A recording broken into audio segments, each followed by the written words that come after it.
जय हिंद दोस्तों, आप सभी का आपके अपने YouTube चैनल पर स्वागत है। आज हम आप लोगों के लिए बहुत ही महत्वपूर्ण टॉपिक लेकर आए हैं। ये जो टॉपिक है ये बेसिक फिजिक्स के अंतर्गत आता है, यानी जो हमारा बेसिक फिजिक्स है इसमें ये काफ़ी ज़्यादा इम्पोर्टेंट रोल अदा करता है। ये जो हमारा टॉपिक है, यदि आप कंपटीशन की कोई तैयारी कर रहे हैं, चाहे वो एसएससी हो, रेलवे हो, आईबीपीएस हो, इन सब में इससे संबंधित बहुत ही महत्वपूर्ण क्वेश्चंस पूछे जाते हैं और बहुत ही ज़्यादा क्वेश्चंस पूछे जाते हैं। यदि आप class 6, 7th, 8th, 9th, 10th, 12th किसी भी क्लास में पढ़ रहे हैं तो भी आप बेसिक फिजिक्स समझने के लिए इस वीडियो को ज़रूर देखिए। ये हम ऐसी उम्मीद करते हैं कि यदि आप पूरा वीडियो देखेंगे तो आपको इससे संबंधित कोई भी समस्या नहीं होगी। ये टॉपिक जो आज का हमारा टॉपिक है उसका नाम है बल। आज हम बल के बारे में पूरा डिटेल जानकारी ग्रहण करेंगे। आज हम इस बल टॉपिक का क्या करेंगे, पूरा विश्लेषण करेंगे, इसके कितने प्रकार हैं और प्रत्येक प्रकारों का हम एक एक तथ्य, एक एक पॉइंट पूरा हम वीडियो में आपको प्रत्येक नॉलेज देने की पूरी कोशिश करेंगे। आप वीडियो में हमारे साथ वीडियो के लास्ट तक बने रहिए ताकि आपको इस टॉपिक से संबंधित कोई भी समस्या ना हो। तो चलिए शुरू करते हैं। जो आज का हमारा टॉपिक है वो है बल। बल जिसकी अंग्रेजी होती है फोर्स। सबसे पहले हम यही जान लेते हैं कि बल होता क्या है।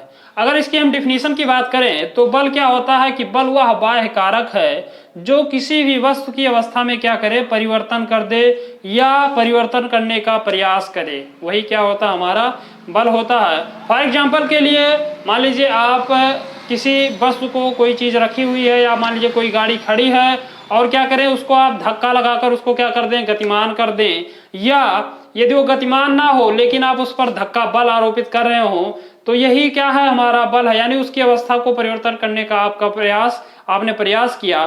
तो जो ये प्रयास करता है, जो कारक क्या होता है, उसकी अवस्था में परिवर्तन करने का प्रयास करता है या उसके अवस्था में परिवर्तन कर भी देता है या उस पर बल लगा के क्या करे, वो गाड़ी को गतिमान कर दे, तो वही कारक क्या कहलाता है, हमारा बल कहलाता है। एक बार मैं फिर से आपको डिफिनीशन बताता हूं कि जो हमारा बल होता है वह बाह्य कारक है जो किसी भी वस्तु की अवस्था में परिवर्तन कर दे या परिवर्तन करने का प्रयास करे, वही क्या है, हमारा बल है। अगर इसके हम मात्रक की बात करें तो इसका जो मात्रक होता है वो होता है न्यूटन।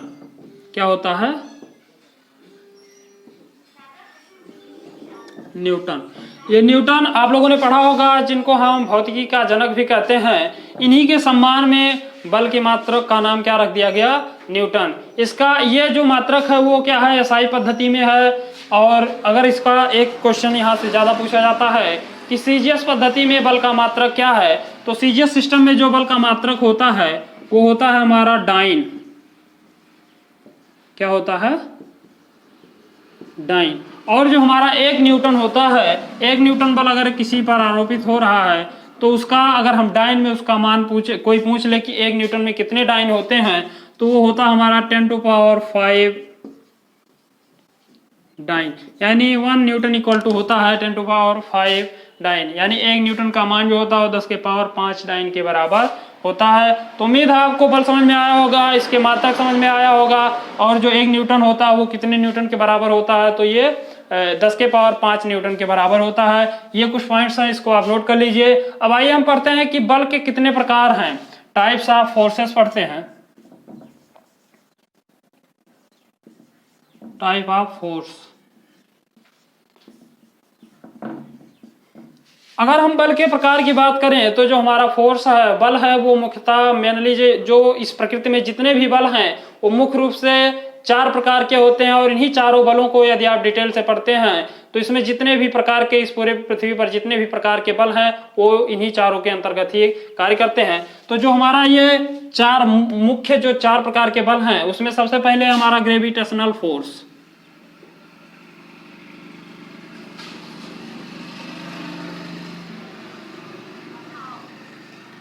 पहला हमारा क्या है, ग्रेविटेशनल फोर्स, जिसको हिंदी में क्या कहते हैं हम, गुरुत्वाकर्षण बल।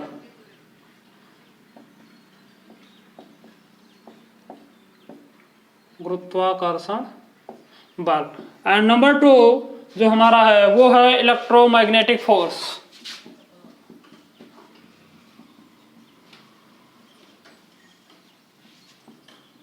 Electromagnetic force. इलेक्ट्रोमैग्नेटिक को हम क्या कहते हैं? विद्युत चुंबकीय बल। इसकी जो हिंदी होती है वो क्या होता है? विद्युत चुंबकीय बल। And number 3 weak force.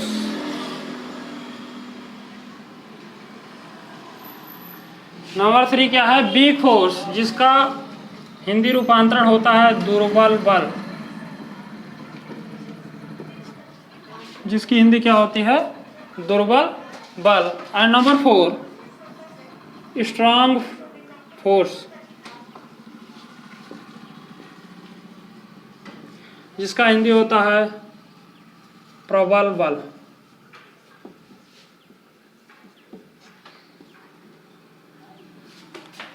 ये मेनली क्या है, इस ब्रह्मांड में जितने भी मुख्य बल हैं, तो ये जितने भी बल कार्य करते हैं वो क्या होते हैं? इन्हीं चारों के अंतर्गत आते हैं। इसमें जो हमारा गुरुत्वाकर्षण बल है, आज हम इन चारों बलों का क्या करेंगे? डिटेल में पूरा हम एक एक टॉपिक क्लियर करेंगे। सबसे पहले हम क्या पढ़ते हैं? गुरुत्वाकर्षण बल।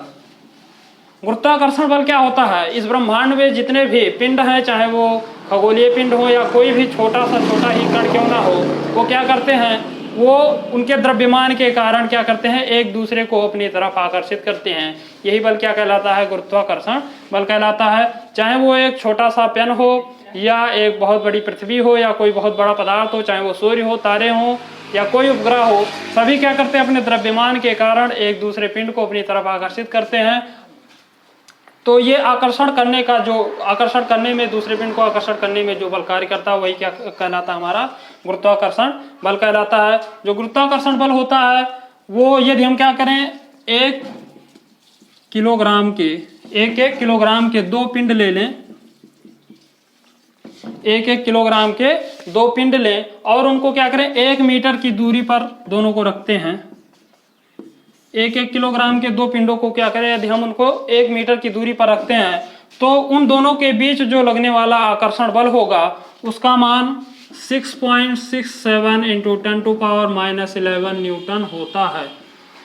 क्या होता है? यदि 1 किलोग्राम के 2 पिंड लें और उनको क्या करें? 1 मीटर के दूरी पर रखते हैं, तो उनके बीच जो लगने वाला गुरुत्वाकर्षण बल होता है वो 6.67 × 10⁻11 न्यूटन के बराबर होता है। ये जो हमारा बल है, ये क्या होता है? बहुत ज़्यादा कम होता है। क्या होता है? ये जो बल है वो क्या है? बहुत ही कम होता है। इसलिए इसको आप सामान्यतः इसको अनुभव नहीं कर सकते हैं। लेकिन यदि पिंड क्या हो? बहुत ज़्यादा बड़ा हो, जैसे हमारी पृथ्वी है, सूर्य है, चंद्रमा है, तो ये सब क्या हैं? जो हमारी पृथ्वी वो चंद्रमा के चारों, या जो हमारी पृथ्वी वो सूर्य के चारों तरफ घूर्णन करती है, चारों तरफ परिक्रमा करती है, तो उसका कारण क्या है? कि जो सूर्य है उसका जो गुरुत्वाकर्षण बल है वो पृथ्वी पर कार्य करता है, जिसके कारण जो हमारी पृथ्वी है वो सूर्य के चारों तरफ चक्कर लगाती है। इसी प्रकार जो हमारा चंद्रमा है वो भी क्या करता है? उस पर पृथ्वी का गुरुत्वाकर्षण बल कार्य करता है, जिसके कारण जो हमारा चंद्रमा है वो पृथ्वी के चारों तरफ चक्कर लगाता है। यानी पिंड जितना ज्यादा भारी होगा, उसमें जो गुरुत्वाकर्षण बल होगा वो उतना ही ज्यादा प्रबल होगा। और जो हमारा यदि पिंड क्या है? काफी छोटा है, उसका द्रव्यमान काफी कम है, तो उसके बीच जो लगने वाला बल होगा, या उसके कारण किसी दूसरे पिंड पर जो लगने वाला बल होगा, वो काफी ज्यादा वीक होगा। यानी जो हमारा गुरुत्वाकर्षण बल है वो किसी भी पिंड के द्रव्यमान पर निर्भर करता है, उसके घनत्व पर निर्भर करता है। जैसे कि जो हमारा पृथ्वी है उस पर अगर हम गुरुत्वाकर्षण बल की बात करें, तो उसका मान होता है 9.8 मीटर प्रति सेकंड स्क्वायर। और यदि हम क्या करें? चंद्रमा पर चले जाएं, चंद्रमा पर चले जाएं, तो जो वो हमारे ऊपर जो पृथ्वी वो 9.8 मीटर प्रति सेकंड स्क्वायर का बल लगाती है। यदि हम क्या करें? चंद्रमा पर चले जाएं, तो वहां पर क्या होगा? जो गुरुत्वाकर्षण बल होगा वो पृथ्वी के गुरुत्वाकर्षण बल के क्या है? 1/6 है, यानी उसका 6ठा भाग है। यदि इसमें हम क्या कर दें? 6 से भाग कर दें, तो जो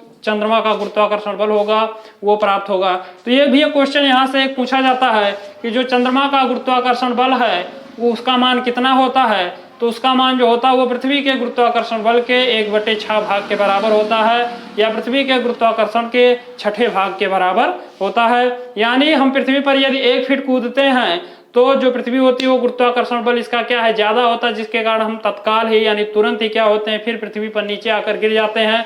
यदि हम यही जंप क्या करेंगे, चंद्रमा पर लगाएंगे तो हम काफी ऊंचा उछल सकते हैं। आप लोगों ने ये वीडियो देखा होगा कि जब नील आर्मस्ट्रांग जो चंद्रमा पर जाने वाले पहले अमेरिकी व्यक्ति थे, वो क्या कर रहे थे, वो चंद्रमा पर चलने में बहुत ही उनको समस्या हो रही थी, क्योंकि वहां पर जो गुरुत्वाकर्षण बल है बहुत ही कम कार्य करता है। यानी वहां पे यदि आप थोड़ा सा भी फोर्स लगाएंगे ऊपर उछलने के लिए तो आप जो होंगे वो काफी ज्यादा ऊपर जा सकते हैं। लेकिन जो हमारी पृथ्वी है उस पर ऐसा नहीं है, क्योंकि इसका जो गुरुत्वाकर्षण बल है वो काफी ज्यादा प्रबल है। इसके अलावा यदि बृहस्पति पर आप चले जाएं तो उस पर जो गुरुत्वाकर्षण बल वो और भी ज्यादा है, पृथ्वी से भी 8 गुना लगभग ज्यादा है। यानी वहां पे अगर आप बृहस्पति पर जाकर उतरेंगे, लैंड करेंगे, तो वहां पर आपको कदम उठाना भी क्या होगा, आपको काफी दुष्कर कार्य होगा, यानी आपको कदम उठाने में भी काफी ज्यादा फोर्स लगाना पड़ेगा। तो उम्मीद है आपको गुरुत्वाकर्षण बल समझ में आया होगा। एक बार मैं फिर से आपको परिभाषा बताता हूं कि इस ब्रह्मांड में जितने भी बल हैं वो अपने द्रव्यमान के कारण एक दूसरे पर एक आकर्षण बल लगाते हैं। यही जो बल है यानी उसके द्रव्यमान के कारण जो बल लगता है पिंड का, वही क्या करता है, उस वस्तु का, उस पिंड का, उस किसी भी, चाहे वो आदमी हो या कोई भी वस्तु हो, तो उसी का क्या कहलाता है, हमारा गुरुत्वाकर्षण बल कहलाता है। यहाँ पे आप एक पॉइंट ये भी नोट कर लीजिए, जो जी का कैपिटल जी का मान पूछा जाता है, गुरुत्वाकर्षण बल का मान कितना होता है, तो वो होता है 6.67 इंटू 10⁻⁻11 न्यूटन के बराबर होता है। और जो गुरुत्वीय त्वरण होता है वो 9.8 मीटर पर सेकंड स्क्वायर के बराबर होता है। और जो चंद्रमा पर गुरुत्वीय त्वरण होता है वो इसके 6ठे भाग के बराबर होता है। तो इतना आपको क्लियर हो जाना चाहिए। अब आइए हम दूसरा जो हमारा टॉपिक है वो क्या है, इलेक्ट्रोमैग्नेटिक फोर्स, जिसको हम क्या कहते हैं, विद्युत चुंबकीय बल। इलेक्ट्रोमैग्नेटिक फोर्स क्या होता है, आप लोगों ने पढ़ा होगा, यदि आप पढ़े हैं विद्युत के बारे में, चाहे क्लास 10th में हो या 12th में हो, तो आप लोगों ने वहां पर पढ़ा होगा कि जो हमारा विद्युत चुंबकीय बल होता है वो यदि हम क्या करें, किसी भी चालक तार में या किसी भी चालक पदार्थ में विद्युत धारा को प्रवाहित करते हैं, यानी उसमें हम करंट को प्रवाहित करेंगे, तो उसके चारों तरफ क्या होगा, एक विशेष प्रकार का बल कार्य करने लगता है। वो बल क्या होता है, आकर्षण का भी हो सकता है और प्रतिकर्षण का भी हो सकता है। तो यही जो बल होता है विद्युत धारा के प्रवाह के कारण उसके चारों तरफ जो बल कार्य करता है वही क्या कहलाता है, हमारा इलेक्ट्रोमैग्नेटिक फोर्स यानी विद्युत चुंबकीय बल कहलाता है। जो हमारा विद्युत चुंबकीय बल है वो मेनली 2 टाइप्स के होते हैं, यानी ये 2 प्रकार के होते हैं। पहला होता है स्थिर वैद्युत बल, स्थिर वैद्युत बल जिसकी अंग्रेजी होती है इलेक्ट्रोस्टैटिक फोर्स, इलेक्ट्रोस्टैटिक फोर्स। और नंबर 2 है चुंबकीय बल। नंबर 2 क्या है, चुंबकीय बल, जिसकी अंग्रेजी होती है मैग्नेटिक फोर्स।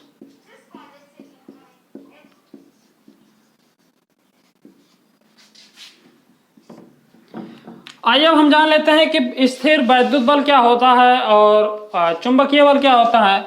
आप लोग पढ़े होंगे क्लास 9th में, एक वैज्ञानिक, एक फिजिक्स के जानकार या उनको आप कह सकते हैं भौतिकविद, उनका नाम है कूलाम। आप लोगों ने कूलाम का नियम पढ़ा होगा। कूलाम का नियम क्या कहता है कि कोई दो स्थिर आवेश ले लें। जैसे आवेश को आप लोग जानते होंगे हम किससे प्रदर्शित करते हैं, Q से प्रदर्शित करते हैं। तो कोई 2 स्थिर आवेश ले लीजिए, मान लीजिए एक हमारा आवेश है Q1 और दूसरा आवेश क्या है Q2। ये दोनों क्या होने चाहिए, स्थिर होने चाहिए। और यदि इनके बीच की दूरी क्या है, R है, क्या है, इनके बीच की दूरी क्या है, R है, तो इन दोनों स्थिर आवेशों के बीच जो लगने वाला बल होगा वो इन दोनों आवेशों के परिमाणों के गुणनफल के अनुक्रमानुपाती क्या होता है। जो ये हमारे दोनों आवेश हैं Q1 और Q2, इनका जो परिमाण होगा उन दोनों परिमाणों के क्या होगा, गुणनफल के, यानी इसका क्या होगा, गुणा कर देंगे। इन दोनों Q1 इंटू Q2 जो होगा वो इसके क्या होगा, अनुक्रमानुपाती होगा। तथा उसके बीच की लंबाई, जो उसकी बीच की दूरी होगी, उसके वर्ग के व्युत्क्रमानुपाती होगा। क्या होगा, यानी इन दोनों आवेशों के बीच की दूरी क्या है, R है, तो इसके वर्ग के यानी R का स्क्वायर, लेकिन वो क्या होगा, उल्टा होगा उसके व्युत्क्रमानुपाती, यानी F परपेंडिकुलर 1/R स्क्वायर। यानी कूलाम का नियम कहता क्या है कि कि कोई दो स्थिर वैद्युत आवेश ले लें तो और उनके बीच की दूरी यदि r है तो उनके बीच लगने वाला जो बल होगा वो उन दोनों स्थिर आवेशों के परिमाणों के गुणनफल के अनुक्रमानुपाती तथा उसके बीच की दूरी के वर्ग के व्युत्क्रमानुपाती होता है। यानी हमने दो आवेश लिया Q1 और Q2, तो यहाँ से हमें जो इनके परिमाण मिलेंगे वो Q1 इंटू Q2 जो होगा वो F के अनुक्रमानुपाती होगा, यानी जो इन दोनों आवेशों के बीच जो लगने वाला बल होगा वो Q1 और Q2 के परिमाणों के गुणनफल के अनुक्रमानुपाती होगा तथा इन दोनों आवेशों की जो बीच की दूरी होगी उसके वर्ग के व्युत्क्रमानुपाती होगा। यदि हम इसको समीकरण नंबर 1 एंड इक्वेशन नंबर 2 बनाएं, इन दोनों समीकरणों को क्या करें, अगर हम एक करें तो यहाँ से हमें एक बल मिलेगा जो इस प्रकार होगा, क्या मिलेगा, F equal to F perpendicular 1 upon क्या मिलेगा यहाँ से हमें Q1 into Q2 upon R square. यदि हम इस अनुक्रमानुपाती का चिन्ह हटाएंगे तो यहाँ पे हमें एक कांस्टेंट जोड़ना पड़ेगा, तो यहाँ से हमें मिलेगा F equal to 1 upon 4 pi epsilon not into Q1 into Q2 upon R square. ये हमारा क्या हुआ, इन दोनों आवेशों के बीच लगने वाले बल का परिणामी जो फार्मूला होगा, जो सूत्र होगा वो क्या होगा, F equal to 1 upon 4 pi epsilon not into Q1 into Q2 upon R square. जहाँ पर जो हमारा 1 अपान 4 पाई एप्सिलॉन नॉट है ये क्या है, कांस्टेंट है, यानी इसका जो मान है वो क्या होगा, एक नियत होगा, और जो हमारा ये Q1 और Q2 है वो दोनों हमारे आवेश हैं और R क्या उनके बीच की दूरी है। ये उम्मीद है आपको इतना समझ में आया होगा। एक बार मैं इसकी परिभाषा फिर से रिपीट कर दे रहा हूँ। स्थिर वैद्युत बल क्या होता है कि किन्हीं दो स्थिर वैद्युत आवेशों के बीच लगने वाला जो बल होता है वो उन दोनों आवेशों के गुणनफल के अनुक्रमानुपाती तथा उसके बीच की दूरी के वर्ग के व्युत्क्रमानुपाती होता है। इसका जो मान होता है वो होता है F equal to 1/4 pi epsilon not into Q1 into Q2 upon R square. आइए अब हम पढ़ते हैं कि चुंबकीय बल क्या होता है। तो पहले इसको हम क्या करते हैं, साफ कर देते हैं, उसके बाद आपको बताते हैं कि चुंबकीय बल होता क्या है। आइए अब हम समझ लेते हैं कि जो हमारा चुंबकीय बल है जिसको हम मैग्नेटिक फोर्स के नाम से जानते हैं, मैग्नेटिक फोर्स, इसको आप कह सकते हैं क्या, चुंबकीय बल।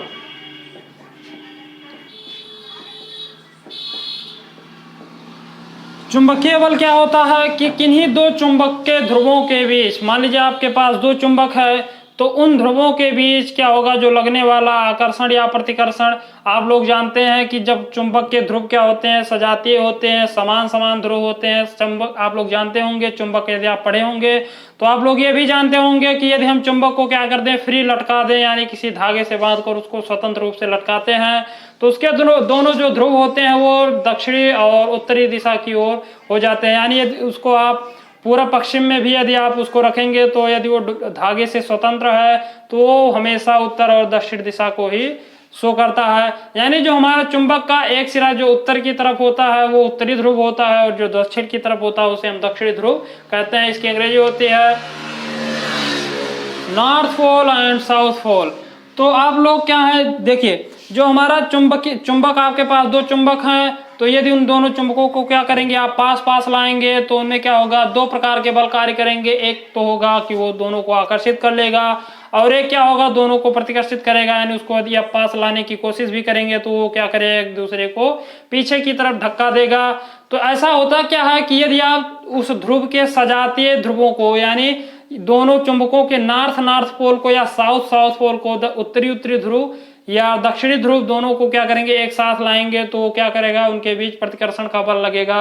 यानी वो एक दूसरे को क्या करेंगे, रिपल्सन करेंगे, प्रतिकर्षित करेंगे, एक दूसरे को धक्का देंगे विपरीत दिशा में। लेकिन यदि आप क्या करें, एक चुंबक का नॉर्थ ध्रुव और एक चुंबक का साउथ पोल आप उसके पास लाएंगे तो उनके बीच क्या होता है, आकर्षण बल कार्य करता है। मानिए वो एक दूसरे को क्या करेंगे, आकर्षित करेंगे और आपस में क्या हो जाएंगे, चिपक जाएंगे।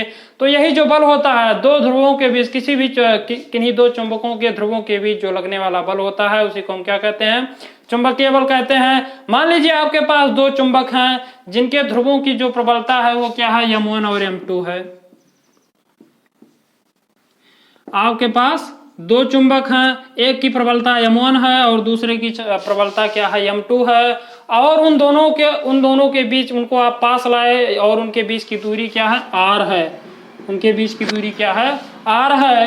तो इन दोनों ध्रुवों के बीच जो लगने वाला चुंबकीय बल होगा वो होगा F equal to 1/4 pi mu into M1 into M2 upon R square. यानी आपने जैसे कूलाम का नियम पढ़ा था उसमें क्या था कि हमारे स्थिर आवेश थे, उनके बीच लगने वाला जो बल था वो उन दोनों आवेशों के परिमाणों के गुणनफल के अनुक्रमानुपाती तथा उसके बीच की दूरी के वर्ग के व्युत्क्रमानुपाती होता है। ठीक उसी प्रकार चुंबकीय ध्रुवों के बीच जो चुंबकीय ध्रुवों की प्रबलता होती है वो उन दोनों के बीच जो लगने वाला बल होता है वो उन दोनों चुंबकीय ध्रुवों की प्रबलता के गुणनफल के अनुक्रमानुपाती तथा उन दोनों चुंबकीय ध्रुवों के बीच की दूरी के वर्ग के व्युत्क्रमानुपाती होता है। और जो हमारा 1/4 पाई एप्सिलॉन नॉट है ये हमारा एक कांस्टेंट है, इसका एक निश्चित मान होता है।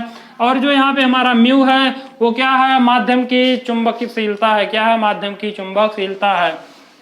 इसको आप नोट कर लीजिए। उम्मीद है आपको इतना अच्छे समझ में आया होगा। अब आइए हम आपको बताते हैं कि दुर्बल बल क्या होता है और प्रबल बल क्या होता है। तो दुर्बल बल जानने के लिए चलिए उसको पहले हम डिटेल में समझने की कोशिश करते हैं। आइए अब समझ लेते हैं कि दुर्बल बल क्या होता है। दुर्बल बल की अंग्रेजी होती है वीक फोर्स।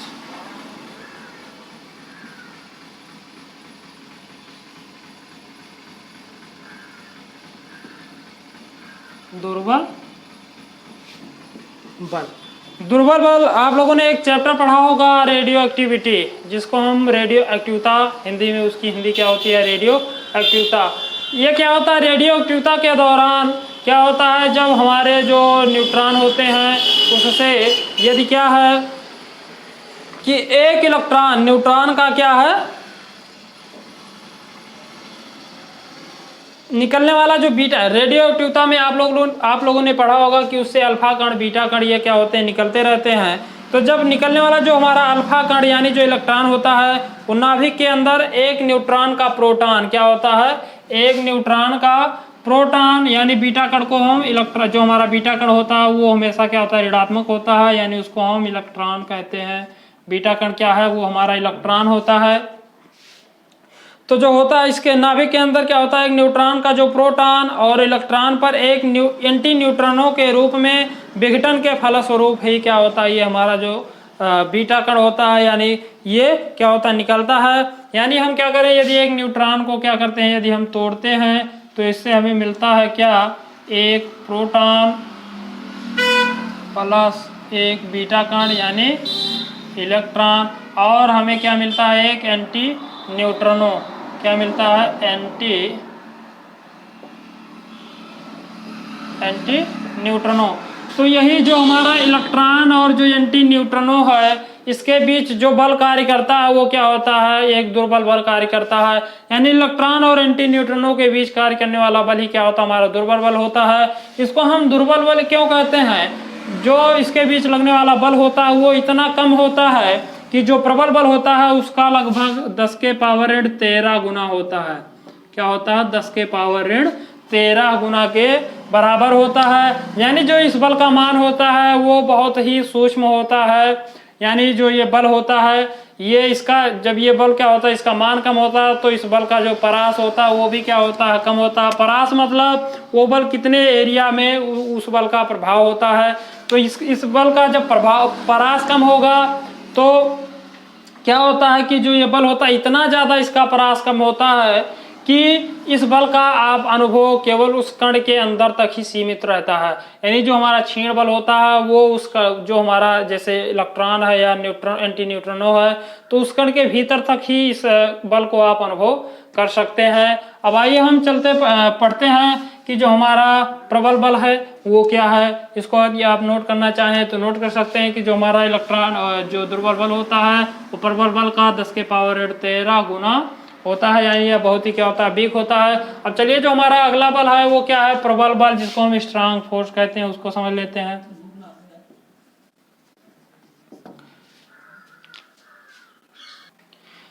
जो हमारा प्रबल बल है जिसकी अंग्रेजी होती है strong force, strong force. Strong force क्या होता है, जो हमारा नाभिक होता है उसमें आप लोगों ने पढ़ा होगा, उसमें प्रोटॉन और न्यूट्रॉन पाए जाते हैं। तो जो प्रोटॉन और न्यूट्रॉन के बीच जो लगने वाला आकर्षण बल है वही क्या होता है, प्रबल बल होता है। क्योंकि ये जो प्रोटॉन और न्यूट्रॉन एवं प्रोटॉन के बीच जो लगने वाला बल होता है वो क्या होता है, बहुत ही ज़्यादा प्रबल होता है। यह जो प्रबल बल होता है इसका मान जो हमारा विद्युत चुंबकीय बल होता है उससे भी कई गुना ज़्यादा होता है। और जो हमारा ये प्रबल बल होता है ये आवेश की प्रकृति पर निर्भर नहीं करता है। और जो हमारा प्रबल बल होता है इसका परास भी क्या होता है, बहुत ही सूक्ष्म होता है। यानी जो प्रबल बल कार्य करता है वो क्या होता है, उसका परास यानी उसका जो क्षेत्र होता है चारों तरफ वो क्या होता है, बहुत ही छोटा होता है। ये लगभग 10⁻⁻15 मीटर कोटि का होता है। कितना होता है, जो प्रबल बल का परास होता है वो क्या होता है, 10⁻⁻15 मीटर कोटि का होता है। और यदि हम क्या करें, किसी भी प्रोटॉन और न्यूट्रॉन को क्या कर दें, यदि उसका परास क्या कर दें, उनको क्या कर दें, इससे ज़्यादा दूरी पर रख दें तो उनके बीच जो लगने वाला बल होगा वो क्या हो जाएगा, नगण्य हो जाएगा। यानी उनके बीच जो लगने वाला बल हो जाएगा उसको आप गिन नहीं सकते हैं।